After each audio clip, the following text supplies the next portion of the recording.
대중문화의 상달에 노력하여 이렇게 정숙히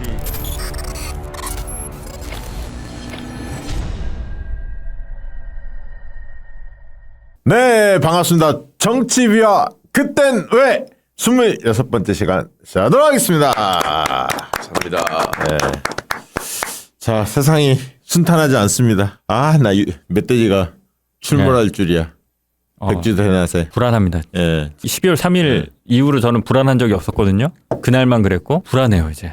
네, 진짜. 상식이라는 게 지금 무너진 무너졌어. 사회가 돼가지고 예. 어디로 튈지 모르겠죠. 우리처럼 이렇게 뭔가 상황을 놓고 비평하는 사람들은 나는 이게 무슨 의미가 있나 싶더라고. 응. 네, 맞아요. 무슨 그 기존의 경험이나 상식에 의해서 예측하는 게 쓸모가 없는 때가 돼버렸잖아. 지금 뭐 아주 기상천외한 짓들을 해버리니까. 지금은 저기 무속하는 사람들 있잖아요. 역술인 뭐 이런 애들이 또 판치게 생겼어. 그렇게 뭐 아니면 도와 딱 불안하면. 걸어갖고 맞으면 예. 또 신기 있다 막 이럴 거 아니야. 그러니까요. 예. 참 진짜 미치고 활짝 아니, 근데 들리는데 최 의원님 말씀하신 대로 진짜 뭔 의미가 싶나 이게 모 MBC 기자가 바이든 날리면 때 그걸 딱 보더니 내가 하는 일이 아무 의미가 없구나. 아니 그치, 바이든이 세상이 날리면이 그렇죠. 되는데 하루아침에 내가 기자 생활은 해서 뭐 하나 그만둘까 이걸 실제로 고민하는 기자가 있었거든요. 그렇죠. 근데 이제 법조인들이 사실 이제 또 그 단계에 온 거라고 봐요. 이게 예. 뭐라고 써져 있든 법에는 예. 하고 싶은 대로 하는 거 아니에요? 그냥 지들 하고 싶은 대로. 판사 한 놈이 세상을 이렇게 어지럽힐 수 있다고 생각하니까 끔찍해요. 그러니까요. 진짜 법조 시스템에 대해서 민주주의라는 게 굉장히 취약한 구조인 거죠. 이게 감시하고 견제가 확실하게 갖춰져 있지 않으면 어디서든지 이런 문제가 이렇게 생길 수 있는 건데 그럴수록 전투 의지를 다지는 게 중요한데 이런 황당한 상황보다 더 걱정되는 거는 이제 지쳐서 쓰러지시는 분들하고 지겹다 정말 내가 아무리 이렇게 신경을 쓰고 외쳐도 저놈들은 저놈들대로 해먹을 거 다 해먹고 이런 꼴을 내가 봐야 되는구나 해가지고 나 앞으로 뉴스 안 봐 이제 이런 분들 저희가 걱정이지. 근데 그런 분들이 일부는 있지만 대부분 분들은 분기탱천했어. 사실 네. 너무 열받거든. 그래서 이제 어떻게 보면 공격과 수비가 교대됐다고 봐요. 이게 저쪽이 빼앗겠다. 대통령을 넘겨줬다 생각하면서 막 걔네들이 들고 일어났잖아. 대통령을 체포 안 당하게 하려고 안까님 용을 썼잖아. 계속 공격적인 태도로 극우 애들이 판을 쳤는데 그러면서 이제 우리 진영에 있는 분들은 아니 상식적으로 우리 사회가 어떤 시스템에 의해서 돌아갔기 때문에 상식적인 어떤 상식선, 법칙 이런 것에 대해서 신뢰가 있잖아요. 어느 정도는 개판 칠 때도 있지만 그래서 이거를 차분하게 지켜보는 쪽이었는데 이번 사태를 보면서 다시 이제 분노감이 들고 우리가 적극적으로 다시 나서야겠구나라는 배우각성을 또 다들 하시는 것 같아요. 그래서 거리로 다시 나가고 있고 뭐라도 해야겠다. 온라인 뭐 댓글이든 게시판이든 뭐 적극적으로 하는 모습들이 보입니다. 그 민주당 의원들도 삭발하는 분들도 나오고요. 이제 농성 당연히 들어가고 그 헌재에 최대한 압박을 해야겠다는 생각도 갖는 것 같습니다. 그러니까 이제 크게 봐서 그런 분위기가 이제 어찌 보면은 그 구속 이후에 약간 이렇게 숨이 좀 죽어 있었던 면이 있었잖아요. 그렇죠, 우리가 그렇죠. 시간이 가면 다 되겠지 했다가 이번에 다시 격발된 면이 있는데 그 격발된 그 에너지와 그 힘을 바탕으로 이제 저들을 이렇게 확 이렇게 밀어야죠. 밀어서 쓸어야 되거든. 맞아요. 근데 그 뒤에 앉아가지고 자꾸만 그거 하면 뭐해? 어차피 또 저기 더 이상한 짓 해가지고 또 모르고 또 당할 텐데 뭐 이런 소리 해갖고 힘 빼는 사람들. 아니 그건 안 돼. 네. 그런 사람들. 절대 그러시면 안 됩니다. 원래 그런 분들의 힘에 역사가 움직이지 않아 항상. 적극적으로 움직이는 분들 목소리 내는 분들에 의해서 역사가 움직이는 거고 나선형 발전이라고 하지 않습니까? 약간씩 가다가 또 약간 질퍽거리기도 하고 후퇴도 하고 그러다 또 전진하고 노무현 대통령이 그런 얘기 하잖아요. 더디게 가지만 결국 역사는 진보한다. 그 말씀이 저는 맞다고 봅니다. 힘내시고요. 힘내시고요. 네. 곧 우리가- 끝납니다. 곧 끝나고요. 다시 한번 힘내시고 오늘은 이놈들 정치 검찰의 족보. 네. 이놈들 이름을 우리가 여기까지 외워야 하나 싶긴 한데 그래도 우리 또 최강 의원님 계시니까 이런 기회에 이 정치 검찰의 역사가 어떤 거고 누가 나쁜 놈이었는지 한번 좀 머릿속을 정리하는 시간 갖도록 하겠습니다. 예. 쭉 한번 설명을 해주시죠. 그 국가기관이 이렇게 조직들이 있으면 그거는 우리가 이제 생각할 때는 법에 정해진 것, 그 다음에 그 조직이 갖추고 있던 그간의 시스템이 있으니까 그거에서 굴러가는 거다라고 생각하잖아요. 외관적으로는 그렇죠. 근데 그 조직을 지배하는 일종의 소프트웨어는 뭘까? 이런 거 생각해 보신 적 있어요? 그러니까 똑같은 공영 방송이라도 KBS하고 MBC가 좀 다르잖아. 예, 항상 다르죠. 보면은 예. 구성원들의 생각도 좀 다르고 네, 예. 논조도 좀 다르고 이런 게 있잖아요. 그게 어느 조직이든지 제가 청와대 있을 때 그거를 참 많이 느끼고 고민을 했던 지점인데 그 조직의 역사에 배태돼 있는 그 DNA라는 게 있습니다. 있죠. 그거를 문화가 있죠. 떨치는 게 상당히 쉽지 않은 일이에요. KBS는 원래 시작이 공보처 방송국이었거든. 그 정부 조직으로 시작을 했단 말이에요. 예. MBC는 원래 시작이 지역에 뜻있는 유지들이 자기가 민방을 만들면서 시작된 거야 이게. 우리 같이 방송 나가는 사람들이 언제 처음 느낀 줄 아세요? MBC, KBS, SBS, JTBC 이런 문화가 어떻게 다른데 딱 들어갔는데 예. 분장실 딱 가잖아. 분장실. KBS 한 3분 5분 해줘. 5분 틱틱 끝. 아니, 진짜로. 아, 근데 그래요? YTN 이런 데 가면 한 7분 해줘. 네. 7분 조금 나아. MBC 가면 한 10분 해줘. 근데 느낌이 보통- 확 달라. 보통 그 정도 해줘. 아니야. KBS 5분도 안 걸려. 그 막 어떤 사람들은 거기 분장하는 사람 내가 그때 열받아갖고 막 졸고 있고 막 이런 사람들이 그러니까 있었어. 스튜디오 분위기도 많이 다르고 많이 달라. 방송하러 많이 가보면 달라. 그 사람들의 눈빛도 달라요. 달라. MBC에서만 해갖고 잘 모릅니다. 아, 우리 다녀보잖아요. 달라. 아, 그래가지고 MBC는 나중에 이제 박정희 때문에 통합이 되죠. 어찌 보면. 그렇죠. 예, 다 지역 방송으로 있다가 그러면서 MBC에 이제 공채 시스템이 정착이 되고 MBC의 주인은 우리다라는 일종의 주인의식이 MBC 직원들이 되게 강하죠. 강해요. 네, 예. 강하죠. 근데 KBS는 자기들 주인이라고 생각하지 않고 이거는 주인은 나라고 우리는 월급 받는 사람이다. 그렇죠. 그게 강해. 내가 볼 때는. 거기서 결정적인 차이가 맞아요. 있어요. 맞아요. 그럼 국가기관도 정부 조직의 그 역사나 이런 거에 따라 다 다릅니다. 그러니까 육군을 왜 맨날 쿠데타를 하는가?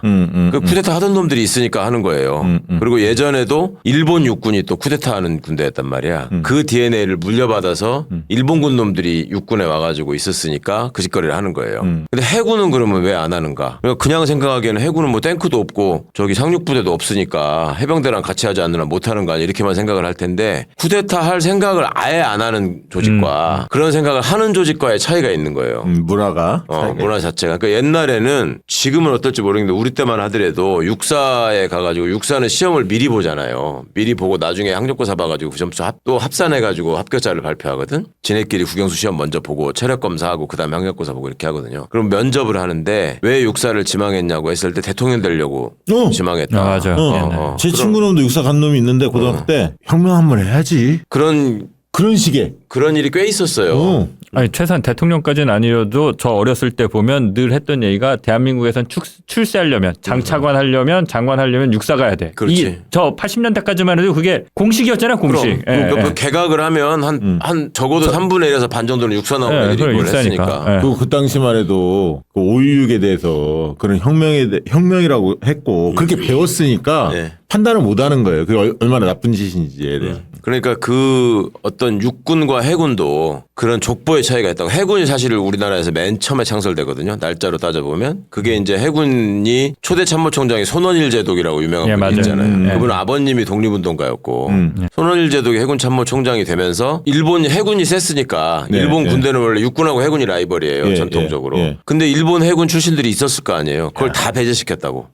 해군은. 그러니까 그때부터 소위 독립군과 광복군의 유전자가 새겨진 군대로 해군은 자라올 수밖에 없었던 거예요. 해군하면 나는 좀 착하고 순하고 이런 이미지가 있어. 공군은 좀 멋지고 육군은 그런 이미지가 아니지. 그러니까 이제 따지고 들어가면 어느 조직이든지 다 병폐는 있지만 일단 근본적인 유전자를 따져보면 그런 차이가 있다는 걸 지금 말씀을 드리는 거예요. 검찰도 마찬가지입니다. 검찰이 왜 이 모양 이 꼴이 됐는가에 대해서 생각을 해보면 이 조직의 역사를 봐야 되고 제가 청와대에 있을 때 국방부하고 국세청, 감사원 이런 데를 제가 한번 이렇게 조직 문화 이런 것 때문에 좀 이렇게 뒤져보다가 그 재밌는 걸 발견해가지고 직원들 놀린 적이 있는데 여러분도 한번 찾아보십시오. 역대 국방부 장관, 그 다음에 역대 국세청장 이거가 다 나와 있거든요. 자기네 홈페이지에. 그게 나름의 역사잖아요. 그거를 한 노무현 정부 때까지만 끊어가지고 그때까지 역대 했던 사람들을 쭉 이렇게 보시면 국방부하고 국세청은 반 정도가 구속됐어요. 다. 국세청장은 뭐 옛날부터. 네, 맞아요. 아이고 국민의힘 소속의 최근 대통령 치고 탄핵과 구속된 대통령이 대부분이에요. 다 100%잖아. 그러니까 그게 그 뿌리가 있다니까? 뿌리가 있어. 그게 왜 그렇게 됐나를 생각해 보면 그런 조직의 공통점이 쿠데타 이후에 육군들이 가가지고 조직 문화를 만들어요. 그러니까 국세청, 감사원 이런 데가 사실은 그 전에 그렇게 센 데가 아니었거든. 그런 걸 만들고 국방부야 뭐 군조직이니까 말할 것도 없고. 근데 검찰은 군대도 아니잖아. 그리고 쿠데타에 직접 가담한 것도 아니에요. 근데 왜 이렇게 됐는가가 애초에 이제 따지고 들어가 보면 맨 처음에 이제 홍진기라는 사람부터 한번 보셔야 됩니다. 홍진기. 홍진기는 한번 띄워주십시오. 예, 검사 출신은 아닌데 이 사람은 홍진기라는 이름을 처음 들어보시는 분들이 많을 텐데 장 기자님 아시죠? 홍진기 누군지? 아니 전 몰라요? 예, 예. 나도 홍진기 아들이 유명해. 아들하고 딸이. 이건희야 이건희. 사이가 홍진기 이건희야. 아들이 홍석현. 홍석현. 예, 홍진기 딸이 홍라희. 그 홍씨. 예. 그 홍진기예요.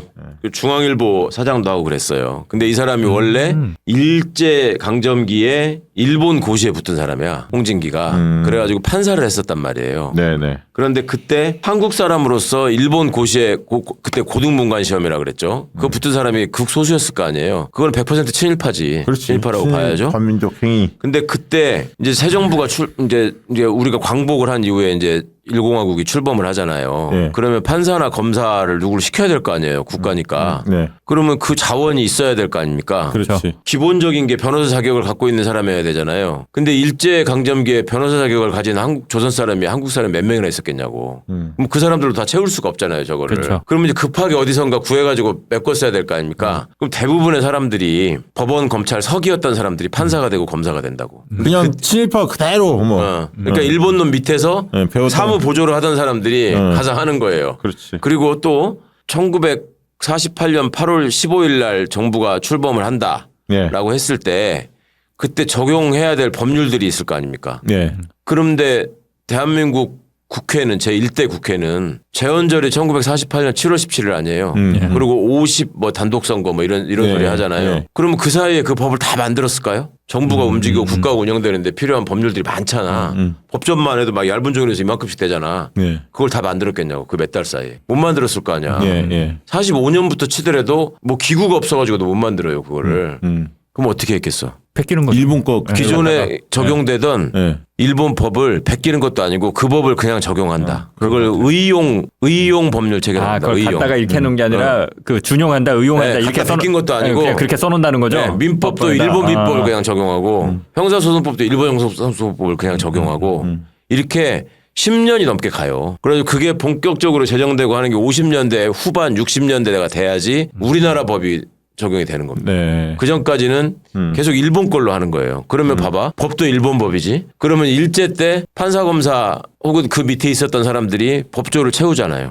그러면 그 사람들은 지금 우리가 뭐 친일 청산을 못했네. 뭐 일본 군대의 나쁜 패습이 우리 군대에 이전돼 가지고 뭐 구타가 있었네 이런 소리 하지만 법조는 그냥 100%였어 처음부터 그랬을 거 아닙니까? 그럴 것 같은데.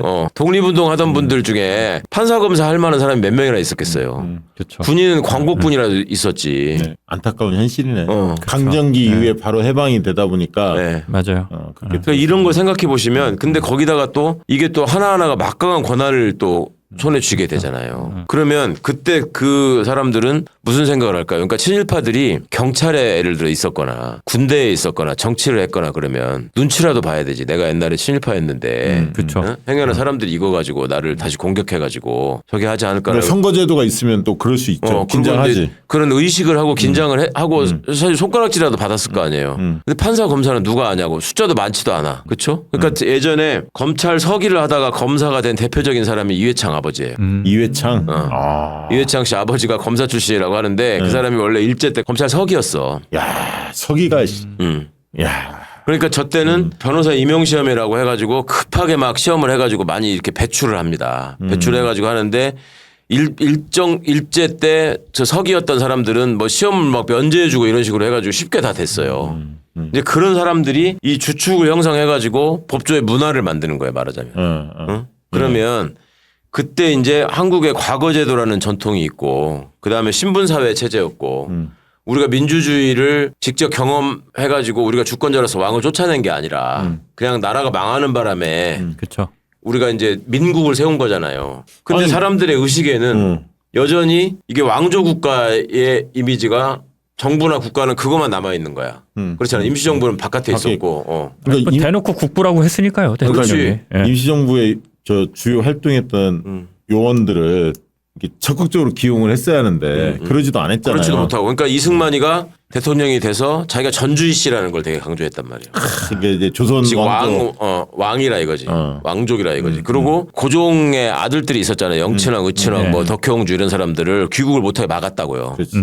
왜냐하면 진짜 왕족이 들어오면 사람들이 저건 가짜 왕족이잖아 이렇게 할까봐 이게 중요합니다. 그러니까 그렇게 하다 보니 사람들 머릿속에는 저기 판사, 검사 뭐 이런 것들은 과거급제한 사람, 그렇죠. 중에서도 맞아요. 하이 클래스 예. 이렇게 생각하고 이게 남는 거고 그러니까 계속 출세의 상징이 고시 붙는 거고 그 고시는 맞아요. 사법고시를 말하는 거였어. 맞아요. 행시보다는 그죠? 그렇죠. 그러니까 60년대 그 베를린 영화제 가가지고 은곰상을 탄 마부라는 영화가 있거든. 굉장히 유명한 영화예요. 그 마부를 보면은 아버지가 마부를 하면서 마부라는 게 지금으로 따지면은 끌고 와서 이제 화물 날라주고 이러는 거잖아. 아니면 트럭 기사. 뭐. 그 막 고생을 하는데 그렇죠 이제 화물 트럭 기사 이런 건데 그 아들이 고시 합격해가지고 그 방 붙어 있는데 거기에 합격자 명단에 아들 이름을 딱 되는 거 보면서 이제 흐뭇하게 이렇게 해피엔딩으로 끝나는 맞아요. 영화거든. 그러니까 옛날 부모님들은 다 그랬어요. 저 하다못해 저 고대 붙었을 때 아버지가 동네에 플랜카드 붙인다고 그랬었어요. 동네가 수원에서. 어디예요? 수원. 수원. 예, 예. 그러니까 옛날 어른들은 다 그랬어. 진짜. 그럼 아니, 그러니까 제가 보면 붙었을 거예요 전주에. 붙었겠지. 예, 고등학교든 어디든 붙었을 거야. 아니 뭐 그런 거. 그러니까 고향도 또 수학한 촌이야. 더 들어가야 돼 전주에서 남원 이런 데로. 그런 얘기를 계속 하다 보면 이제 족보가 나온다. 나는 중학교 졸업할 때부터 현수막 붙었던 사람이야. 저기 이제 하여간 그 홍진기라는 사람이 이제 저렇게 해서 판사가 돼가지고 그 다음에 저 경력을 보십시오. 법무부 차관, 해무청장이라는 게 지금 해운항만청장 이런 거죠. 해수부 장관이죠. 법무부 장관, 내무부 장관 저거를 돌아가면서 해. 돌아가면서 한 번만 한 게 아니라 몇 번 한 거야. 법무부 차관하고 법무부 장관하고 내무부 장관하고 법무부 장관하고 또 내무부 장관하고 막 이런 식으로 해요. 이놈이 내무부 장관 때 4.19 일어났다면서요? 근데 4.19 실제로 이제 4.19 이거가 일어난 거는 이자가 내무부 장관일 때 일어났는데 예. 이 앞에 내무부 장관이 최인규라고 유명한 사람이에요. 최인규. 예, 그치. 최인규는 사형당했잖아요. 예, 그때 예. 발포를 해가지고 사람들이 많이 죽지 않습니까? 예, 예. 최인규하고 종로경찰서장 곽영주 실제로 총을 쏜 부대장 그리고 그 깡패 이마수인가 이마수. 그렇게 네. 해가지고 3명이 사형당하거든요. 그때 4.19 저기 책임을 지고 홍진기는 사형 선고를 받고 2심에서 무기징역인가로 줄어듭니다. 이때 내무부 장관이니까. 응? 그러고 나서 쿠데타가 일어나고 나서 사면이 돼요. 박정희에 의해서. 그러고 나서 이제 중앙일보로 가는 거야. 야. 응? 근데 홍진기가 신직수. 다음에 나오는 사람이 이제 신직수입니다. 네. 홍진기는 검사가 아닌데 왜 제가 홍진기 얘기부터 했냐. 홍진기하고 신직수가 사돈이에요. 그래요? 홍진기하고 신직수가 사돈인데 그러면 홍진기네 자손하고 신직수네 자손이 결혼을 했다는 얘기잖아요. 이게 그 홍석현이네 장인이 신직수야. 홍석현의 장인이. 이건희 장인은 홍진기, 홍석현이의 장인은 신직수. 근데 이걸 사람들이 몰라요. 홍진기도 모르고 신직수도 몰라. 그러니까 홍진기는 홍나이를 아니까 사람들이 그렇지. 홍나이 부친이고, 그지? 그죠? 그 다음에 이제 이건희야 장인이고, 이건희의 장인이고, 그렇게 딱 이해하면 되고, 홍석현의 아버지, 홍석현 내 아버지가 아버지가 홍진기고, 홍진기고, 그다음에 홍석현 내 장인이 신직수고. 장인이 신직수다. 그런데 이 두 사람은 홍진기나 신직수는 정말 그 명대로 오래 살다가 죽습니다. 둘 다. 그래요? 아무런 처벌도 받지 않고 제대로. 그런데 이 신직수부터 이제 이 정치검찰 역사가 시작이 되는데 신직수는 저기 보시면 국가재건 최고의 법률 고문이라는 경력이 나오죠. 예. 그다음에 서울중앙지검 검사가 되죠. 그다음에 중앙정보부 차장, 검찰총장 뭐 이런 식으로 되죠. 이 사람이 신직수는 원래 뭐였냐면 왜 저렇게 출세가도를 달리냐면 박정희가 사단장을 할 때 그 사단 법무참모였어 신직수가. 핵심 라인이구나. 그리고 박정희가 사단장을 할 때 참모장이 있었을 거 아니에요. 사단의 2인자인 참모장이 누군지 알아? 김재규예요. 김재규. 그게 김재규예요. 그 박정희 사단장, 김재규 참모장, 신직수 법무참모 이렇게 함께 있었던 거예요. 그게 이제 쿠데타를 성공하니까 이놈들이 다 자리를 찾아서 가는 거야. 김재규하고 인연이 오래됐네요, 박정희랑. 그런데 보십시오. 박정희가 이제 쿠데타에 성공한 다음에 그날 밤부터 제일 걱정되는 게 뭐겠어요? 쿠데타지. 그렇지. 다른 놈이 또 나를 업지 않을까 걱정일 거 아니에요. 그러면 중앙정보부 이런 거 말이에요. 쿠데타를 다시 못 일으키게 뭔가 감시 체계를 만들어야 되잖아요. 네, 네. 그래서 중앙정보부가 만들어지는 거예요. 네. 그리고 보안사가 만들어지는 거고, 예. 그거 다 감시하는 정치 권력 보호를 위해서. 예. 그러고 이제 정부 조직에서는 법무부하고 국방부를 장악해야 되는 거예요. 국방부를 장악해야 군의 반란을 미리 막을 수 있고, 그건 군은 물리적 폭력을 갖고 있는 기관이고, 예. 그다음에 합법적 폭력을 행사하는 기관이 사법기관. 법무부잖아요. 법무부. 네. 예. 그걸 두 개를 장악을 해야 되는데, 예. 그러니까 지돌만이들 넣어야 될 거 아니에요. 아. 그런데 군인들은 많잖아. 네, 국방부 장관 그렇죠. 시킬 사람은 많아. 네. 그리고 군인이 국방부 장관이 되는 역사가 시작된 것도 쿠데타 이후란 말이에요. 박정희 이후에. 그전에는 다 민간인들이었단 말이에요. 민간인이에요. 예. 그럼 이기붕이도 박정희는 자기 위급들을 국방부 장관 초기에 시켰나요? 네. 처음에는 모양새로. 그렇죠. 근데 그랬을 이제 것 같아. 이기붕이가 유명하잖아요. 예, 예. 이승만 때. 예. 이기붕이도 국방부 장관이었어. 자유당 때. 자유당. 그러니까 자유당 독재 정권에서도 국방부 장관을 군인을 시키지는 않았다고요. 근데 쿠데타를 하니까 이게 된 거예요. 근데 그렇게 하고서 그때부터 이제 박정희가 두 개를 놓고 이 나라를, 그러니까 정권을 지탱해야 된다라고 한 뿌리가 네. 계속 이어져 가지고 민정당이 육법당 소리를 듣는 거고. 법무부하고 군대에서는 쉽게 군인하고 국방부와 법무부 확실히 장악하자. 이걸 쥐어야 되잖아. 그러면 이 쥐고 있는 거를 전체를 다 지돌만이로 채울 수는 없잖아요. 네, 예. 그럼 여기에 이제 친위 부대가 있어야 될 거 아니에요. 네, 네. 그게 이제 군에서 자라난 게 하나에. 이게 네, 이제 전두환이가 나중에 되는 거고. 예. 검찰은 이제 지금부터 말씀드리는 이 신직수가 이제 그런 것들을 구축하기 시작합니다. 아, 라인들을 네, 검찰 라인을 검찰 라인들을. 그래가지고 이것들이 이제 계속 육법당 체제로 민정당, 민자당, 뭐 한나라당, 새누리당, 국힘 신한국당, 이렇게 쭉 뭐, 이어지면서 얘들의 주류가 되는 거예요. 아, 그렇지. 걔네들이 이제 정치도 진출해서 국회의원 그럼. 되고 다 그렇게 이걸 했지. 다 잡아야 되는 거지. 그러니까 그러니까 박정희 입장에서 정권을 유지하기 위해서 이 두 개를 쥐고 있었고, 그러면 얘들을 내각에도 넣고 국회에도 넣고, 그 옛날에 유정의 의원 같은 거는 지가 임명했잖아 3분의 1을. 네. 그러니까 이게 이제 쫙 퍼져 나가는 거고, 그때 박정희 때 그렇게 밀어넣었던 것들의 자손들이 지금 국힘에 또 많이 있는 거죠. 그러니까 이게 하나의 이유로 사실 YS가 쳤잖아요. 네. 그 다음에 이제 문민정부가 되면서 사실 군 쪽은 정치인 출신들이 많지 않거든. 그렇죠. 군인 출신의 정치인 많이 줄었어.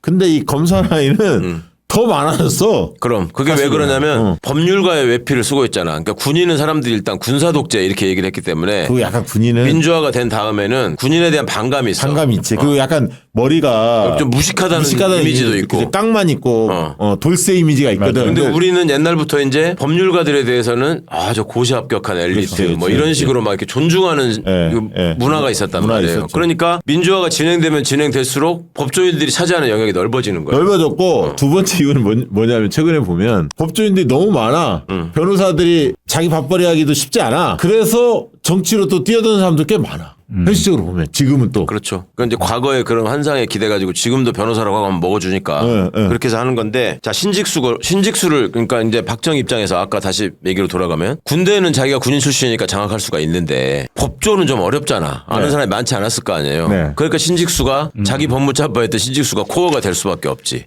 그래서 신직수가 30대 때부터 이게 이제 막 벼락 출세를 하기 시작하는데요. 제11대 검찰총장이 되잖아요. 신직수가. 이때 나이가 36이야. 검찰총장이 됐을 때. 나는 36에 뭐 했나. 그러면 검찰총장이 36살짜리가 오면 검사들이 저 때도 40, 50대 애들이 있었단 말이에요. 그렇겠죠. 그럼 어떻게 옷 벗어야 돼? 아무리 일본 검찰 서기 출신인 망정. 아니, 이거 옷 벗어야 돼? 옷 벗은 놈도 있고 오. 가서 항의한 놈도 있어. 이게 말이 되냐. 근데 그럼 너 나가 임마. 그래가지고 신직수가 검찰총장을 오랫동안 해요. 와. 보세요. 신직수가 검사를 하다가 중앙정보부에 갔다가 검찰총장을 하다가 법무부 장관을 하다가 또 중앙정보부장이 되잖아요. 그러면 정보기관하고 수사기관을 왔다 갔다 하잖아요. 이게 검사의 대표적인 출세 코스가 되는 거야. 그러니까 검사가 출세하려고 하면 얘들은 정보기관에 가는 거를 엄청 원해. 그래서 심지어 제가 대학 다닐 때 우리 대학 동기놈 중에 나중에 저 최병렬이 사위된 애가 있는데, 최병렬이라고 알죠. 조선일보 예, 출신이고 예, 서울시장에 했던 최병렬이. 예. 최병렬이 사위가 우리 대학 동기가 있는데 걔가 검사였거든. 대학교 1학년 때 나한테 이렇게 오더니 내 옆자리에 오더니 너는 나중에 뭐 판사할 거냐 검사할 거냐, 그래서 나 그런 생각 아직 안 해봤는데 그랬더니 자기는 꼭 검사를 할 거래. 네. 대학교 1학년짜리가 86년도에 검사가 돼서 자기는 꼭 중앙정보부로 갈 거래. 안기부로 당시에. 그러니까 그 어린애가 벌써 이런 족보를 알고 있었던 거지. 그러니까 이게 이제 시작이 신직수인데 중앙정보부장이 됐잖아요. 예. 저때 중앙정보부 차장이 또 있었을 거 아니야. 저때 중앙정보부 차장이 김재규야. 아. 그러면 그럼 근데 아까 참모 그래, 김재규가 참모. 김재규가 위했다며 그렇지. 참모에서는 저기도 역전된 거야. 역전된 거야? 그러니까 김재규가 그때부터 열받았어. 저기 열받았어. 여기서. 김재규가. 열받았겠네. 진짜. 여기서부터 시작이 됐고. 그래서 김재규가 박정희한테 개겨. 내가 이걸 지금 이거를 그러니까요. 하라는 거냐. 그랬더니 그러니까. 박정희가 달랜다고. 야, 얘가 옛날에 네 밑에 있던 애니까 내가 다 사실은 너를 하려고 했는데. 부장이라고 생각하는 거야. 네. 근데 얘가 군인 출신이 아니니까 우리가 믿을 수가 없잖아. 그러니까 네가 좀 감시 겸 가르침 겸 이런 식으로 달랜 거지 박정희가. 그러니까 이런 골 때리는 일들이 그러면 있었는데 내가 볼 때 그게 있을 것 같은데 얘가 지금 신직수가 혼맥이 짱짱하잖아. 예. 아까 홍석현하고 연결돼 있고 홍석현 아까 홍진기 다 연결이 돼 있으니까 박정희로서는 그 어떻게 보면 인맥이 별로 없잖아. 박정희는 사실 그러니까 이제 엘리트 출신들의 그런 어떤 집안들 이런 거하고 좀 사이좋게 지내고 싶은 욕구가 있었을 거야 기득권층들하고 그런 면에서 김재규보다는 신직수를 선택했을 가능성도 있어 보여요. 아니 이제 또 권력을 유지하고 하려면은 이런 게 또 필요하잖아요. 그렇죠. 여기 보면은 이제 또 삼성이 빠질 수가 없잖아요. 그렇죠. 지금 그렇죠. 이제 또 삼성도 혼맥으로 이어지잖아요. 그렇지. 그러니까 박정희가 제일 밀어줬던 데가 삼성이잖아. 삼성이지. 이게 다 연결되네. 그거 다 연결되는 거야 이게 이때. 그러니까 이 친하게 지내 장 기자. 우리끼리는 친해지게 지내봐야 장 기자. 생기는 게 없어요. 장 기자 좀 잘 돼봐. 친하게 지내. 그러니까 이 박정희 쿠데타가 남긴 그 뿌리가 지금까지도 이게 엄청나게 지금 영향을 미치고 있는 거예요. 그러네요. 그러니까 그게 이어져 가지고 이번에는 이제 육법당의 위치가 바뀌어 가지고 서울법대 나온 놈이 두목이 되고 육사 나온 애들이 부하가 돼 가지고 쿠데타를 또 한 거야. 이런 뿌리들을 생각해 보시라는 뜻이고 자 이때 이제 이렇게 돼가지고 이제 신직수가 승승장구하다가 이제 그 뭐 혼맥이나 이런 걸로 뭐 얼마나 신직수는 편안하게 살았겠습니까? 36살짜리가 검찰총장이 돼가지고 그 뒤로 계속 고관 생활만 하다가 재패한 적도 없다니까 신직수 이놈을 한 번도. 근데 그 신직수를 바라보면서 난 나중에 신직수처럼 될 거야. 라고 꿈을 키우던 섬소년이 하나 있었어요. 그게 김기춘이야. 김기춘을 한번 띄워보십시오. 자, 김기춘이를 보시면 저희도 오래 이게 해먹었어. 김기춘이가 올해 뭐. 최연소 고시 합격을 하거든요. 예. 그러고 나서 광주에서 검사 생활을 시작하는데 서울, 부산 검사를 거쳐서 중앙정보부 대공수사국장으로 갑니다. 근데 이 김기춘이가 대공수사국장으로 있을 때 유경수 암살 피살 사건이 생기고 그때 이제 이때 김기춘이가 눈에 들어왔겠네. 문세광으로부터 자백을 받아낸 사람으로 그때부터 출세가도를 달리기 시작합니다. 김기춘이가. 그렇구나. 그러면 김기춘이가 이 수사국장을 하면서 계속 신직수 모델을 염두에 뒀을 거 아니에요. 그다음 김기춘의 경력을 보세요. 법무부 검찰국장을 거쳐서 제22대 검찰총장이 되죠. 네. 그리고 법무부 장관이 됩니다. 네, 네. 신직수의 길을 가잖아요. 그러고 나서 신직수는 나중에 또 거제도 출신이라는 이유로 김영삼한테 붙어가지고 김영삼을 모셔서 또 국회의원이 되고 그러고 나서 나중에 박근혜를 모시는 비서실장이 되죠. 그래 김기춘이는 예, 예. 대를 이어서 충성한 거지. 박정희와 박근혜. 근데 이 김기춘이가 대통령 비서실 법률비서관이라는 걸 하잖아요. 대공수사국장 다음에 중앙정보부 대공수사국장 다음에 대통령 비서실 법률비서관을 하잖아. 이때 얘가 왜 법률비서관을 하냐면 중앙정보부에 무슨 공로로 가냐면 이 검사를 할 때 유신헌법 초안을 만들거든 김기춘이가. 그래가지고 신직수하고 같이 김기춘이가 그걸 만들고 교수들을 세워다가 헌법 교수들 들러리를 세우고 얘는 이제 출세가도를 달리는 거예요. 그 유신을 한 보답으로. 그러면 이렇게 진짜 나쁜 놈이야. 그러니까 한국 현대사에 악이 스며드는 장면에는 항상 있어. 이 김기춘이. 김기춘이는. 그 무슨 지역 감정 유발 시켜가지고 맞아, 맞아. 영도 초원복 이게 남이냐, 사건. 남이냐, 우리가 그거잖아요. 남이가 이게 남이가. 김기춘이고 김기춘은 마지막에 감옥이라도 갔잖아요. 네. 신직수는 그것도 안 갔다는 거지. 이 김기춘이 잠깐 물을 먹었을 때가 있어요. 예. 그때는 그러니까 실세가에서 밀렸을 때가 있었는데 전두환 노태우 때의 실세는 박철원입니다. 박철원. 노태우 때는 확실히 기억나죠. 박철원. 국방정책, 그렇지. 국방외교. 국방외교 3파 역할을 했지. 그러니까 전두환 때부터 국보위의 법제사법위원이 돼요. 우리 지난번에 얘기했던 국보위 법제사법위원.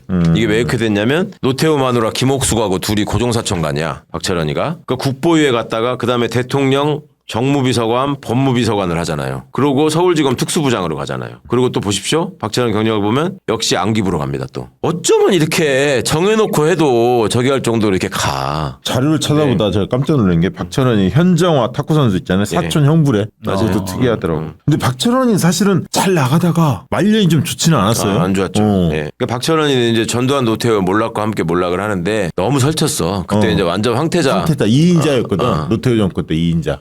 그러니까 지금 한동훈이가 깝치는 것보다 더 까불고 다녔지. 그렇지. 그러니까 그때 그때 맞아요. 그때 박철원이를 만나려고 그리고 박철원이가 여러 가지 일이 많죠. 돈을 무슨 한양대 무용과 교수인가 누구한테 차명으로 맡겨놨는데 그 사람이 다 꿀꺽 해버리는 바람에 그걸 찾는다고 소송하다가 결국 못 찾고 노태우는 지 동생한테 맡겨놨는데 동생이 먹어버려가지고 또 소송했는데 못 찾고 그런 짓거리들 하는 거지. 꽁돈이 생기니까. 근데 이 박철원, 신직수, 김기춘 이때는 보면은 이 안기부를 꼭 거치잖아요. 다. 예. 근데 이제 이 시기에 박철원이가 있을 때 이제 뭘 하냐면은 본격적으로 검사의 처우를 바꾸고 봉급을 올리고 신분을 상승시키는 그거를 박철원이를 중심으로 제도화 시켜버려요. 그러니까 그 전까지는 군인들의 환심을 사가지고 정권을 유지를 해야 되니까 박정희가 군인연금제도 같은 걸 시행한다고. 연금이 맨 처음에 군인연금이 된 게 그래서 그러는 거야. 뭘 매겨줘야지 말을 들을 거 아니야. 네, 예. 그 군인들이 그때는 군부 독재 시절에 완전히 행세할 때니까 지금 사람들이 군인들의 실제 직급보다 군인들을 과대평가하는 게 있거든요. 중앙부처 국장 그러면은 그래 뭐 좀 조금 높은 공무원이네 이 정도 생각해. 사단장 그러면 굉장히 높은 사람이라고 생각하잖아. 맞아요. 근데 국방부 서열로 따지면 국방부 국장은 다 사단장을 마친 사람들이 와서 하는 거예요. 국방부 부장 사단장보다 높아. 국장이. 근데 사람들은 그런 거지. 사단장이면 사람들 사단장이 훨씬 높은 줄 알잖아요. 그렇지. 군인들을 이끌고 있는 게 몇만 명을 이끈다. 10,000명 이상은 막 이런 느낌 있잖아. 그러니까 이게 그런 착시 현상이 그것도 군부 독재의 잔재라고. 그리고 계속 지금 얘기하는 게 검사를 왜 5급으로 쳐야지 왜 검사 상급이라고 하냐 뭐 이런 소리 하잖아요. 실제 그렇지도 않은데 그렇게 인식하거든. 박철원이 때 생긴 일이야 이것도. 군대하고 검사를 실제 지 위치보다 2급을 올려줘야 된다. 야, 그럼 검사나 군인들 내부에서 박철원을 높게 평가하겠네. 당연하지. 자기들 그러니까 이익을 챙겨줬다고 생각해서. 왜냐하면 박철원이가 정권을 유지하는 키를 쥐고 있는 통로였기 때문에 박철원을 통해서 그걸 만드는 거죠. 다. 그 흔히 말하는 이제 민원을 관찰했구나. 이때까지만 해도 검찰이 정보기관이나 경찰에 비해서 쪽수도 밀리고 힘도 밀리는 편이었다고. 근데 권력과 가까운 자들이 계속 이렇게 승승장구하면서 점점 지 힘을 불려나가는 거예요. 그러니까 1987 같은 영화만 보더라도 그때만 해도 경찰관들이 검사실에 가가지고 검사를 협박하잖아. 빨리 찍으시라고. 도장 찍으라고 그러고 막 이러잖아요. 지금은 상상도 할 수 없는 일이잖아요. 그러니까 이제 그때 그런 일들이 나중에 박철원의 시대를 겪고 그다음에 박철원이 똘마니가 강제섭이라고 있었거든. 알죠. 강제섭이도 나중에 한나라당 대표도 하고 그러잖아요. 그렇지. 네. 그게 이때 이제 50, 60 때 유명했던 게 특히 60 때 유명했던 게 월계수회지. 월계수. 박철원의 월계수회. 월계수회. 기억나요. 이게 이제 하나회 다음에 월계수회가 있는 거죠. 강제섭 하니까 또 옆에 강삼재 있었고. 기억나요. 강산제를 검사는 아니지만 하여튼 그래서 군대는 하나회, 검찰은 월계수회 이렇게 해가지고 지들끼리끼리 자리 주고받고 저기 하면서 나중에 정치권으로 가고 똑같은 거예요 이게 구조가. 하나회와 월계수회. 그러니 이게 정치검사가 안 될 리가 있습니까? 그러면 정치군인이 쿠데타를 해가지고 권력을 잡은 거잖아요. 예. 그래서 정치군인들을 양산하고 정치군인들한테 막 자리를 주는 거잖아요. 그러면 걔들이 검사하고 교류를 하잖아요. 지금 보시는 것처럼. 예. 그러면 그 검사들은 뭘 배우겠어? 권력이 어떻게 사람을 죽이고 어떻게 살리고 어떻게 자기 이익을 챙기고 돈 가진 놈들하고 어떻게 거래하고 이런 거 배울 거 아니에요. 그다음에 어떻게 정치권으로 넘어가가지고 또 이 권력을 보존하고 이렇게 되는 거라고. 그래서 정치검사들이 계속 면면이 이어지면서 탄생을 한단 말입니다. 그러니까 어떻게 보면 이제 아까 했던 일제 강점기 이후에 이제 해방이 됐지만 임시정부가 소외되면서 이승만이 들어서면서 친일파들을 그대로 썼고 그리고 그 다음에 군부 독재를 이어졌고 이제 좀 체계가 좀 정비되는 시점에 군부 독재 쿠데타가 일어나서 5.16 이후에 딱 하면서 군과 검찰 라인들이 꽉 잡는 월계수와 하나에 이게 이제 같이 손잡고 정권을 이끌어 왔단 말이죠. 그렇죠. 그 역사가 쭉 있다 보니까 민주당이 세 분의 대통령을 배출한 것 자체도 상당히 기적적인 일이에요. 기적인 일이죠. 그 과정에서 또 지역 감정이 살아 있었고 한편으로 지역 감정 부채질했었으니까. 그러니까 이제 이 어떤 사람을 탄압하기 위한 걸로 쓰는 권력기관의 파워는 맨 처음에 이승만 때는 경찰이 1등이었다가 그렇죠. 그다음에 박정희 쿠데타 이후에는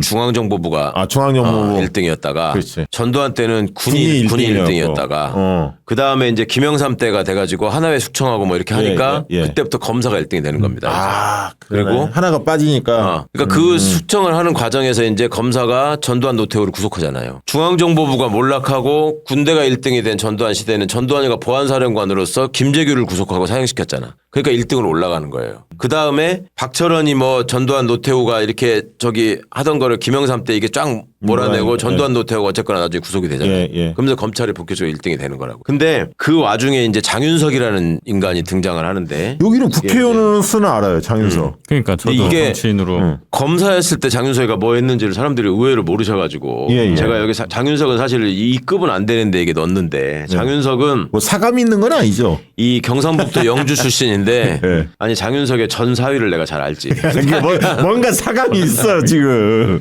이 장윤석은 쿠데타를 일으킨 주력들하고 잘 아는 사이야 원래 어릴 때부터 예. 검사 때부터 고향도 갔고 대구 성장해 오면서 쪽이고. 이제 그쪽에 또 그때 당시에는 이제 공무원이든 검사든 뭐든 출세하려면 다 군인들한테 줄을 대고 그게 군인들이 백이었으니까 예, 예. 이 장윤석이 경력이 되게 화려하죠. 법무부 법무실장, 검찰국장 뭐 다 했잖아. 예, 예, 예. 근데 이게 장윤석이가 김영삼 때 서울지검 공안부장을 하면서 전두환 노태우 건이 그때 이제 쿠데타나 이런 것 때문에 반란죄 내란죄로 당시에도 고소고발이 이루어졌었단 말이에요. 네, 김영삼 정부가 출범하면서. 근데 그거를 장윤석이가 기소유예를 합니다. 전두환 노태우를.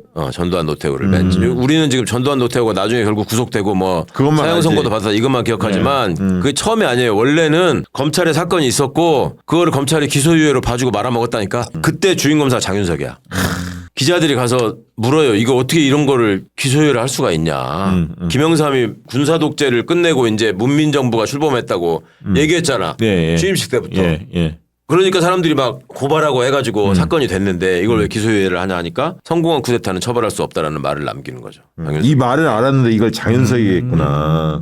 그러니까 이거를 이 중요한 말을 누가 했는지를 몰라 아무도. 그렇지, 모르지. 장윤석은 장윤석이죠. 이렇게 하고도 전두환 노태우는 그러면 왜 구속됐느냐? 김영삼 때 그 노태우 비자금 사건이 터져요. 예, 맞아요. 4천억 원인가. 그래가지고 DJ도 그 돈을 일부 받았다라고 또 얘기를 맞아요. 해요. 그러면 김영삼은 얼마나 많이 받았겠어. 그렇죠. 그러니까 김영삼이 이게 쫄리는 거야 이제.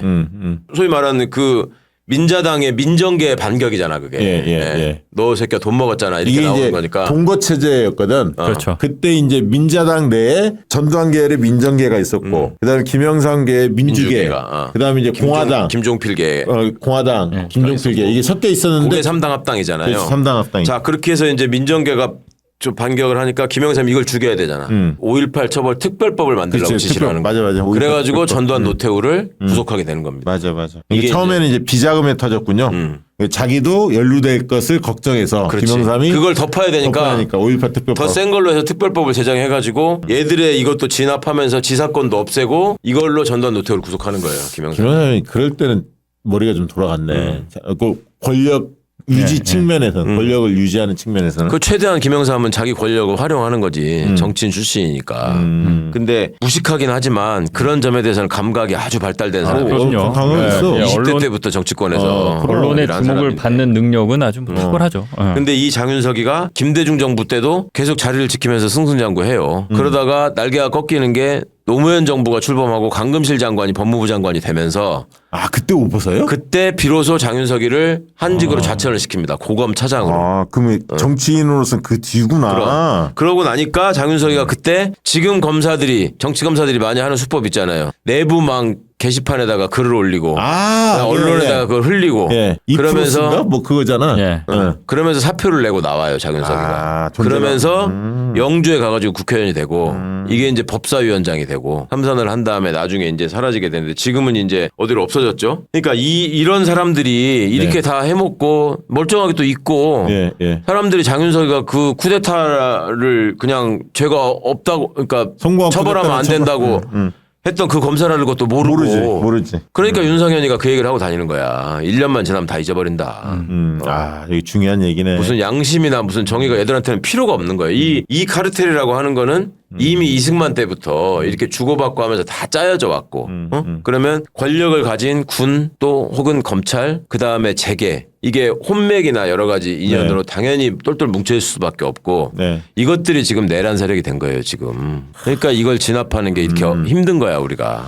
알겠습니다. 지금 다음 이제 넘어가기 전에 광고 하나 하고 토크 이어가 보도록 하겠습니다. 우리 장인수 기자가 낸 책. 요즘에 이 책 장안의 화제인데요. 작심하고 다시 기자 장인수 기자가 낸 책. 우리는 이제 윤석열 넘어 새로운 더 사회 더 나은 대한민국을 향해 나아가야 합니다. 또 중요한 한 가지가 있죠. 두 번 다시 윤석열 같은 괴물을 정치의 전면에 등장시켜서는 안 되겠죠. 그러기 위해서 반드시 필요한 전제 조건은 결국 검찰개혁과 언론개혁일 것입니다. 검찰개혁과 언론개혁은 장인수 기자가 MBC를 나온 이유이자 걸어갈 길이며 또 이 책 작심하고 다시 기자의 주제이기도 합니다. 장인수 기자의 특종 보도들을 통해 검찰과 언론의 문제와 한계 그리고 가능성과 방향을 모두 이야기하고 있습니다. 작심하고 다시 기자 이 책을 통해서 검찰과 언론이라는 거대 권력이 어떻게 바뀌어야 하는지 함께 고민하고 토론하는 논의의 장을 만들어가면 좋겠습니다. 아무쪼록 많은 관심 부탁드립니다. 작심하고 다시 기자 꼭 구입해 주세요. 핵심 내용 좀 소개해 주시죠. 예. 제가 하는 게 나을 것 같아. 나한테 좀 양보해 줘. 예. 고발 사주의 고발장에 담긴 내용을 가지고 장인수 기자가 언급해 놓은 내용이 232페이지에 있어서 예. 제가 이거 주의 깊게 봤어요. 네. 고발장에는 고발 사주의 고발장입니다. 거기에 적시된 피고발인들이 어떻게 친분을 쌓았는지 어떤 과정을 거쳐 유착했는지에 대해서는 어떠한 언급도 없다. 친여 매체, 검찰을 싫어하는 정치인들, 더불어민주당 지지하고 윤석열 싫어하는 사람들이 모여서 공모했다는 게 내용의 전부였다. 이 빈약한 내용을 보수 언론이 그대로 받았으니 그들의 논리도 빈약할 수밖에 없었다. 검찰 고발 사주로 다시 한번 드러난 뿌리 깊은 검언 유착의 고리에 혀를 내둘렀다. 검찰이 보도 지침을 만들어 전달하면 언론인으로서 윤리고 팩트고 아무것도 필요 없었다. 목표를 향해 일사불란하게 움직이는 개미떼와 같았다. 검언 유착 의혹을 보도했지만 이게 장인수 기자의 한탄이에요. 검언 유착을 내가 보도했지만 정작 검언 유착이 얼마나 뿌리 깊고 단단한지 전혀 모르고 있었다는 걸 알게 됐다. 이게 지금 맞아요. 이런 장인수의 고백을 기자도 이렇게 느끼는데. 그러니까 그 검언 유착을 이게 무슨 얘기냐면 고발 사주로 엎으려고 한 거잖아요. 그 이해를 못했어요, 제가. 그 검언 유착 그때만 해도, 보도하고 네. 직후에는 보수 언론을 보면서 쟤네들이 왜 저러지? 왜 저러지? 몰랐어요. 나중에 이제 고발 사주 사건이 드러나고 나서야 그것조차도 검언 유착의 뿌리 깊은 결과였고 얘네들이 얼마나 유착돼 있는지를 그냥 제가 순진하고 나이브했던 거죠. 그러니까 이게 네, 그때 내가 있었으면 내가 그걸 방송해가지고 장인수 기자가 봤을 텐데. 자, 그러니까 나를 찾아와가지고 인터뷰할 때가 있었는데 그때만 해도 그런 구조에 대한 질문을 전혀 안 했어. 그때 인터뷰한 건 한명숙 사건 인터뷰. 그러니까 그것도 내용을 보면 네. 결국 다 짜고 그렇죠. 그놈들끼리 네. 저렇게 해서 하는 거잖아요. 근데 네, 맞아요. 그거에 대한 인식이 없이 오로지 팩트에만 관심이 있는. 그렇죠. 막 네. 눈빛 형형한 좀 정신 나간 기자 같은 모습으로 와가지고 내가 장인수 기자한테 인터뷰 시작하기 전에 그랬다고. 이거 취재해도 괜찮아요? 그랬더니 저는 이런 것만 합니다. 이런 식이었거든. 그 말씀 들으니까 한면수 총리님 생각나네. 마음이 좀 또 짠하네. 자, 이어가시죠. 또 예. 이제 그 다음에 자, 장식할 인물은 누굽니까? 쉬었는데 그 다음에 또 의외 인물이 하나 나옵니다. 홍석조. 이분은 잘 모르겠어. 띄워보세요. 아주 잘생겼어요. 그죠? 그러니까 이거 홍씨네. 네, 홍석조라는 이름에서 뭐가 느껴지지 않아? 홍씨야, 홍씨. 아까 홍진기하고 관계 있는 사람 아니야? 홍진기 아들이 누가 그랬지? 홍진기 아들이 저기 저 홍석현 아니야? 홍석현. 네.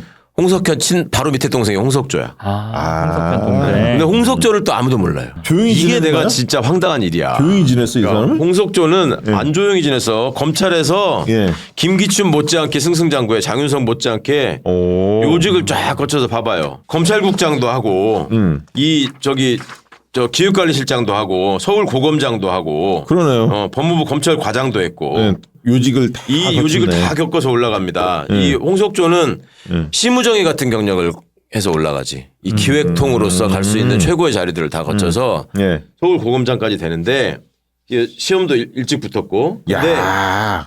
그래서 검찰총장의 유력한 후보였어요. 그러네요. 근데 노회찬 엑스파일로 아. 날아가지. 그러니까, 그러니까 노회찬 의원의 엑스파일이 검사들한테 떡값 준 거 아니에요. 그렇죠. 예. 그럴 때 보면은 돈을 주는 사람이 누구야? 맨 처음에 그 돈이 어디서 나와? 삼성. 삼성이잖아. 이건희가 얘기하잖아. 왜죠? 그럼 누구야? 여기 관계 있잖아. 근데 집안이잖아. 홍석현이 동생인데 예. 얘가 검찰에 있었잖아. 예. 그러니까 검찰에서 제일 세게 관리해야 될 높은 놈들은 홍석조가 준 거야. 그러겠네. 그러겠네. 거기 등장해요. 같은 거기에. 집안이니까. 그럼. 그리고 이제 아래 것들은 이제 뭐 저기 다른 사람이 심부름하거나 뭐 이렇게 하는데 홍석조가 검찰 간부였으니까 그 그때 삼성과 날아갔구나. 검찰의 유착이 확실하게 이루어지고 이게 폭로되면서 날아갑니다. 홍석조는. 그런데 예. 그렇게 날아가고 나서 홍석조는 그러면 그냥 변호사 생활을 하느냐? 그게 아니죠.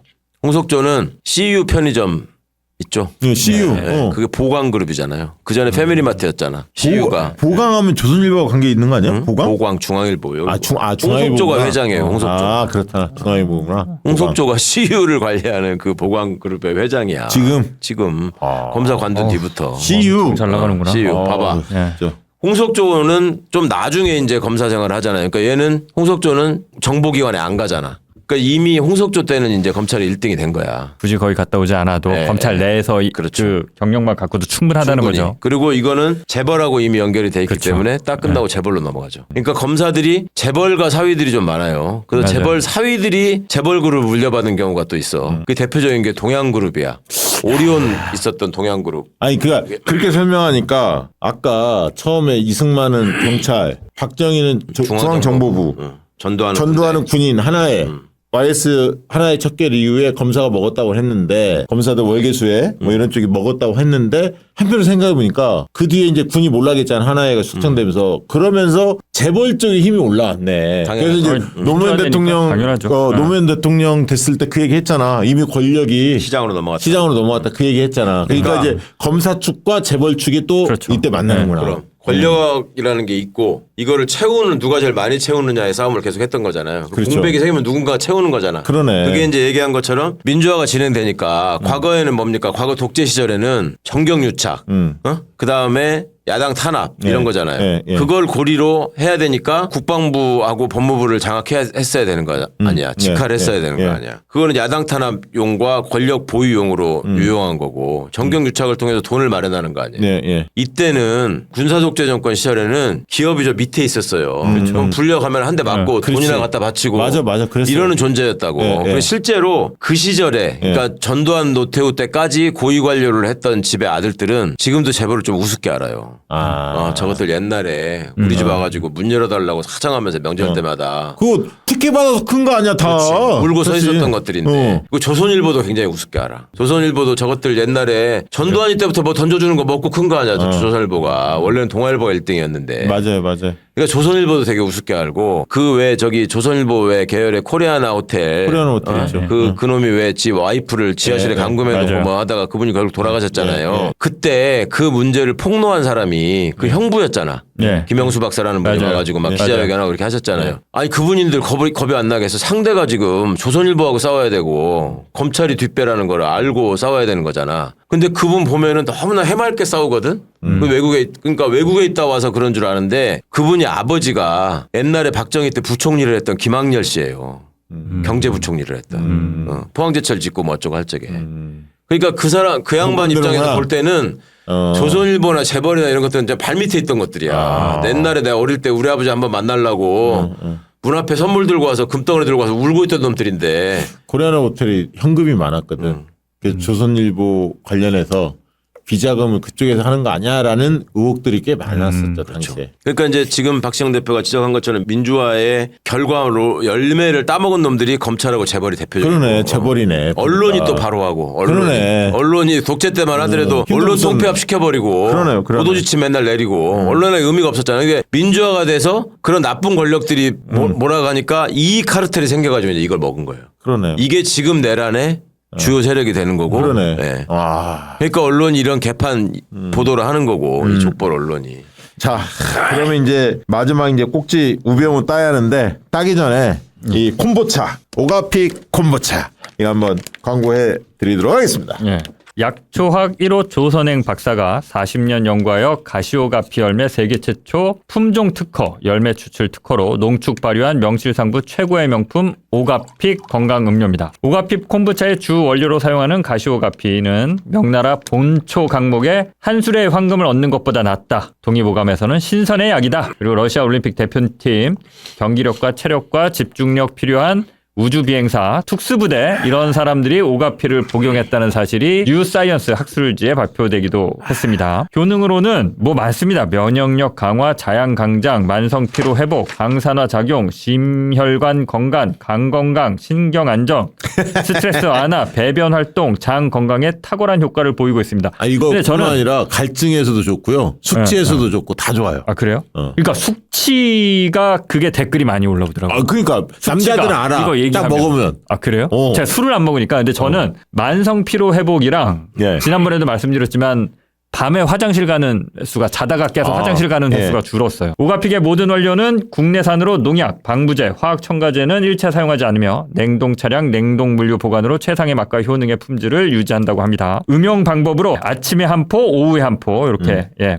2포 이렇게 우리 저기 되고요. 광고주께서 예. 이재명 대표 열심히 지지하는 분이신데 그러니까 예, 그리고 이제 민주당 위해서 열심히 뛰고 있는 그리고 분인데 이 오가픽 이게 우리 그 진보 유튜버들 엄청 저기 슈퍼챗 돌아다니면서 많이 쏘시는 것 같더라고요. 네, 그 열렬히 응원합니다. 가끔 저 다른 데 나가서 보다 보면 오가픽 해갖고 뭐 얼마 이렇게 돼 있어. 맞아, 이분이에요. 슈퍼챗이. 이재명 대표님도 지금 드시고 계시다고 그 얘기합니다. 이재명 대표님 꾸준히 잘 드시고 계신다고 하고 박시영 TV 시청하시는 분들을 위해 오늘도 기존 34% 할인에 48팩 플러스 16팩, 24팩 사시면 플러스 3팩 추가 증정해드린다고 합니다. 이번 기회에 오가픽의 놀라운 효능 경험해 보시기 바랍니다. 한 팩에 이게 1,500원 정도래요. 많이 그러니까 그렇게 비싼 것도 아니야. 아닙니다. 음료수하고 비슷한 가격이. 뭐 어디서 음료수 하나 슈퍼에서 사 먹는 값. 근데 이게 몸에 좋고 여러 가지 좋습니다. 아무튼. 그러니까 음료수 마시는 것처럼 마실 수 있어요. 맞습니다. 무슨 비타 500 먹는 거나 무슨 뭐 바카스 먹는 거보다 차라리 훨씬 낫죠. 훨씬 낫죠. 제품 수령 시 최상의 맛을 위해 반드시 냉장 냉동 보관 추천드린다고 하고 구매 방법 유튜브 더보기 구매 링크 네이버 쇼핑에서는 오가픽 검색해 주시면 됩니다. 이걸 이제 맛 못 본 분들한테는 뭐라고 얘기하기 참 그런데 한번 맛보시기 바랍니다. 한번 보신 분들은 계속 음용할 수밖에 없어요. 땡겨요. 계속 땡깁니다. 몸에 좋고. 이거를 저부터 먹기 시작했는데 우리 그 사무실에 PD한테 먹으라고 그러니까 걔도 한번 먹고 챙겨 먹어요. 그다음부터. 원래 그렇다니까요. 먹으면 그다음부터 챙겨 먹더라고. 약간의 마성이 있어. 계속 땡기는 맛입니다. 자, 많은 분들 한번 오가픽 가시오가피로 만든 오가피 콤부차 꼭 한번 구입해 주시면 고맙겠습니다. 자, 그 이제 대미를 장식할 우병우 나와야 할 것 같은데. 그 전에 홍석조 얘기를 마무리할 필요가 있어요. 홍석조가 아까 이제 삼성 자금 뿌린 거 아니냐 이렇게 이제 엑스파일에 등장한다고 했는데 당시에 이제 녹취된 내용을 보면 이건희가 이학수를 통해서 당시에 잘 나가던 삼성 비서실장 이학수. 그렇죠. 홍석현을 부릅니다. 그래가지고 이건희가 이제 검찰에 전달할 떡값 이런 것들 이제 얘기를 하죠. 그러면서 홍석조의 역할은 거기에 뭐라고 나오냐면 똘똘한 주니어들한테 돈 좀 뿌려라. 돈 좀 줘라. 이렇게 한다고요. 똘똘한 주니어들한테. 그 무슨 얘기겠어요. 당시에 우병우나 윤석열이나 한동훈이나 심우정이나 밑에 이렇게 키우는구나. 앞으로 애들 관리하는 애들을 관리하라고 하는 거죠. 그래서 이때만 해도 검찰 애들이 보직 경쟁을 엄청 하잖아요. 돈자리를 가려고 하잖아요. 검사 마누라들이 모이면 지들끼리 하는 얘기가 이번 명절에 삼성에서 선물 받는 건 당연한 거고 누가 보냈냐라고 그런 거예요. 누가 보냈냐. 그러면 삼성에 누가 보냈냐. 그러면 같은 부장검사라도 부장검사가 사실 검찰 안에서는 중간 간부거든. 그렇게 높은 건 아니에요. 그럼 부장검사가 서울중앙지검 특수부장을 하면 이건희 이름으로 선물이 오고 특수부는 중요하니까. 근데 이제 공판부, 조사부, 형사부 이런 데 있잖아. 여기는 그런 데는 그냥 삼성전자 회장 윤종용 뭐 이런 사람들이 보내는 거고. 그다음에 그것도 안 되는 지방부장들 있잖아. 이런 것들은 그냥 이학수 뭐 이런 게 해서 오는 거야. 그러면 이걸 애들이 처음에는 삼성 선물이라고 좋아하다가 마누라끼리 자랑하면서 얘기해보다 이제 그게 확인이 되는 거야. 그러면 집에 가가지고 이제 바가지 긁는구나. 박시영 부장은 이건희가 보냈다는데 당신은 왜 홍석현이야? 이런 식으로 이제 뭐라고 하는 거지. 그러면 그게 자존심에 애들은 엄청난 기스가 나서 수당 방법을 가리지 않고 충성하는 길을 찾는구나. 충성을 해서 어떻게든 내가 그 자리에 가가지고 그걸 받아야 된다라는 그걸 키우는 거예요. 이게 이렇게 무서운 거예요. 그리고 경쟁을 시키는구나. 아니 저는 이게 여기 검사들에 될 건 아니고 MBC 기자 되고 2년 차 때 삼성에서 한번 그 명절 선물을 받았어요. 홍보실에서 전화를 해. 집 주소를 물어봐. 그러면 이제 알려줘요. 그때까지만 해도 김영란법 생기기 전이니까. 그러면 이제 선물이 이제 뭐 과일 박스, 사과 박스가 오는 건데 삼성은 특이하게 삼성 직원이 들고 와요. 그렇지. 오, 그래요? 직접 들고 오지. 엄청 부담스러워요. 절대 우편으로. 다른 데는 다 그냥 택배로 뭐 사과, 배 아니면 무슨 뭐 김 세트 이런 게 이제 쭉 오잖아요. 그렇게 오는데 삼성은 특이하게 그것도 여직원이 젊은 여직원이 올 때 소리도 나. 아파트 그 복도로 또각또각또각 힐 신어갖고 영어 한 장면이다 이거 완전히.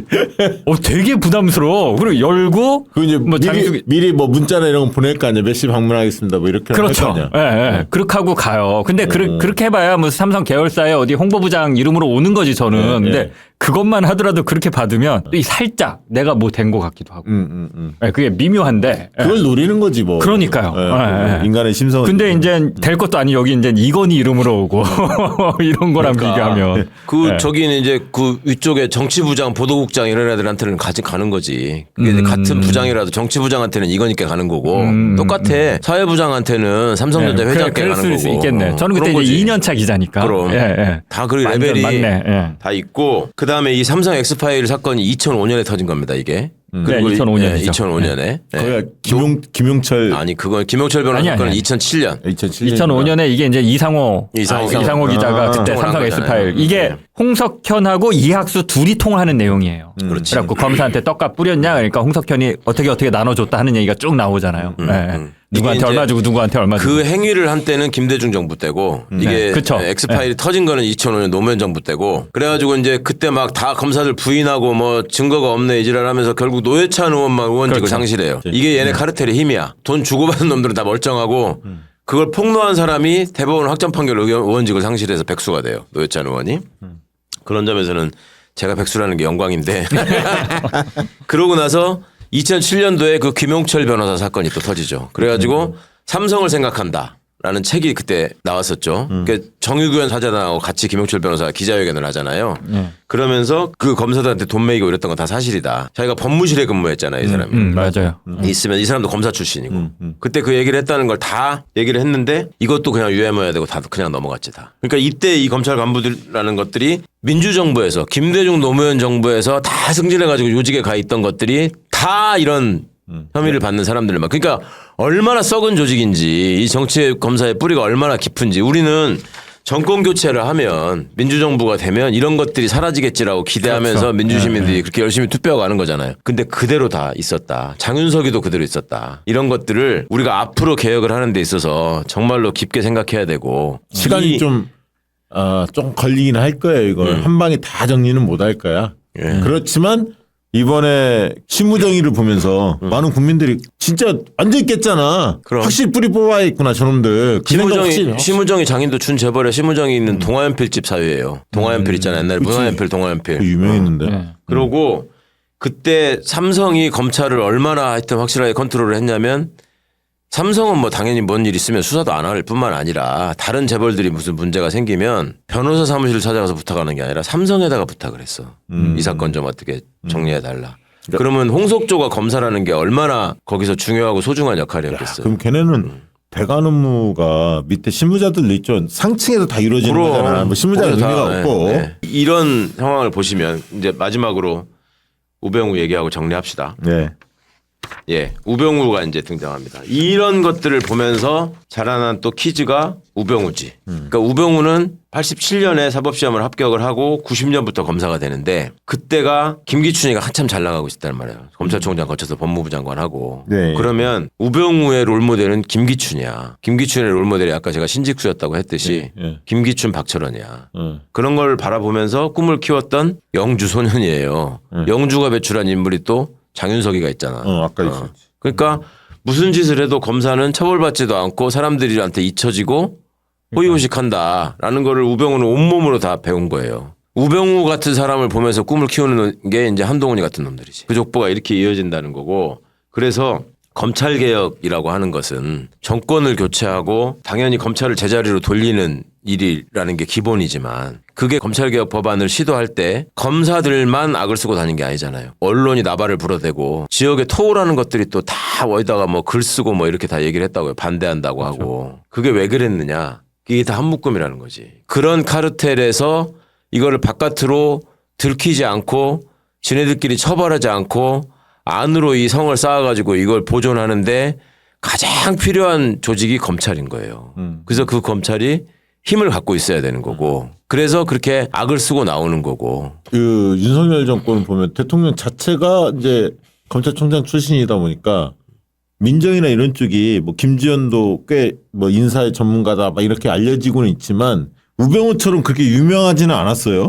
윤석열 스스로 다 한다 이렇게 직할체제다 그렇지. 이렇게 보면 되는 거잖아요. 네. 우병우는 근데 그렇게 머리가 똑똑했어요? 시험머리가 또 시험머리지 시험머리. 그러니까 암기머리 하면 최강욱 아닙니까? 인간성이 시험머리를 못 따라와가지고 암기머리는 최강욱이다. 나는 암기라기보다는 추억머리지. 아니 옛날 일을 내가 겪었던 일을 안 잊어버리는 아니 내가 거지. 주변에 최강욱 의원님 또 후배니까 많이 물어봐. 어떻게 최강욱 의원님은 그렇게 그러니까 그런 걸다 시시콜콜한 알고 옛날 있어. 이야기부터 다 기억하냐 그래서 저는 사람 이름을 기억을 못 해갖고 제가 뭐라고 신기해요. 하냐면 술을 안 먹어요 일단. 그러니까 예. 저도 안 먹는데 왜 저는 기억을 못 하는지. 그런데 이제 우병우가 민정비서관으로 있을 때 제가 조홍천이 제 전임 공직기관 비서관 아니에요. 예. 들었던 얘기인데 김기춘이가 비서실장이잖아. 곽상도가 민정수석이었다고. 응? 우병우가 박근혜 때. 민정비서관이고 네. 조홍천은 공직기관 비서관이고 우병우는 좀 나중에 들어갔고. 김기춘이 민정수석인 곽상도를 상대를 안 했다는 거 아니에요. 왜냐? 곽상도는 서울법대를 못 나왔고 아 그래요? 성대 출신이야. 그리고 오. 검사장을 못 달았어. 곽상도. 아 그래서 김만배 뭐 그쪽 성대 라인들하고 친했구나. 그런 거지. 그러네. 그래가지고 김기춘이는 소위 말하는 지 족보에 있는 검사를 안 치는 거야. 곽상도를. 그래서 조홍천을 직접 불러가지고 이런저런 얘기를 하고 해서 조홍천이 최순실 얘기를 알게 되고 그렇게 되는 겁니다. 아, 조홍천은 서울대법대인가 보죠. 서울대법대하고. 그러니까 이게 이런 어떤 이 고질적인 이 병폐의 뿌리가 얼마나 깊고 어디서든지 이렇게 발현이 되고 진짜 황당하다니까요. 얘네들의 이 속성이나 이 내부 사정을 알게 되면. 오늘은 정치 검찰의 족보를 다루긴 했습니다만 어떻게 보면 역대 정권의 축이 어떻게 변해왔는지 권력의 축이 예. 그걸 한꺼번에 같이 본 것 같아요. 정치검찰 중심으로 어떻게 또 시대에 따라서 군이 같이 할 때, 중앙정보부가 할 때, 그다음에 이제 재벌들이 들어설 때, 뭐 이런 것들을 다 한번 본 것 같습니다. 그러니까 우리가 현대사에서 지금 친일 문제만 계속 얘기하는데 일제 강점기에 뿌려놨던 씨앗이 지금까지 현대사에서 이게 암적인 존재로 계속 우리를 괴롭히고 있잖아요. 네. 근데 가까운 독재 시절에 뿌린 이 씨앗도 우리는 제대로 정리하지 못하고 여전히 그 싹들이 자라나가지고 쿠데타 세력의 후예들이 지금 국힘에 또 들어가가지고 응? 전두환이 똘마니의 자식들이 지금 국힘에 또 중추를 형성하고 있다. 오늘 알토란 같은 얘기들 잘 들었네요. 그러니까 이걸 30대, 40대, 20대들도 좀 많이 봤으면 좋겠네요. 네, 보면 그러게요. 한눈에 쭉 그려지잖아요. 너무나 많은 일들이 일어났지만 큰 권력 축이 역대 정권에서 어떻게 이루어졌고 어떻게 변화했고 특히 그중에 정치검찰은 어떻게 흘러왔는지 여전히 왜 힘을 갖고 있는지 거기에 또 최근에 언론이 결탁하고 재벌이 붙었는지 진짜 좀 슬프지 않습니까? 홍석현이네 장인이 신직수고 이건희네 장인이 홍진기고 걔네들이가 또 사돈이고 오래 해먹었고 그러니까 노태우는 당연히 재벌집하고 저기에서 결혼하는 거고 어? 우병우도 지네 장인이 저 골프장 사장이잖아. 그러니까 이런 식으로 말하자면 정경유착이라는 게 이제 새로운 형태로 계속 변화 발전하는 거죠. 네, 아유, 자 힘을 내야 할 시기입니다. 고지가 얼마 안 남았는데요. 자, 다들 열심히 지금 긴장하고 뭐 투쟁 현장에 다들 적극적으로 나서고 있는 걸로 알고 있습니다. 저희도 더 긴장하고 열심히 하겠습니다. 정치비와 그때는 아직도 많이 안 보시는 분들 주변에 있을 텐데요. 적극적으로 좀 주변에 알려서 많은 분들이 이 프로그램 보셨으면 좋겠습니다. 알토란 같은 얘기들이 많이 있습니다. 자, 오늘 방송은 이것으로 마치도록 하겠습니다. 고맙습니다. 그렇습니다. 감사합니다.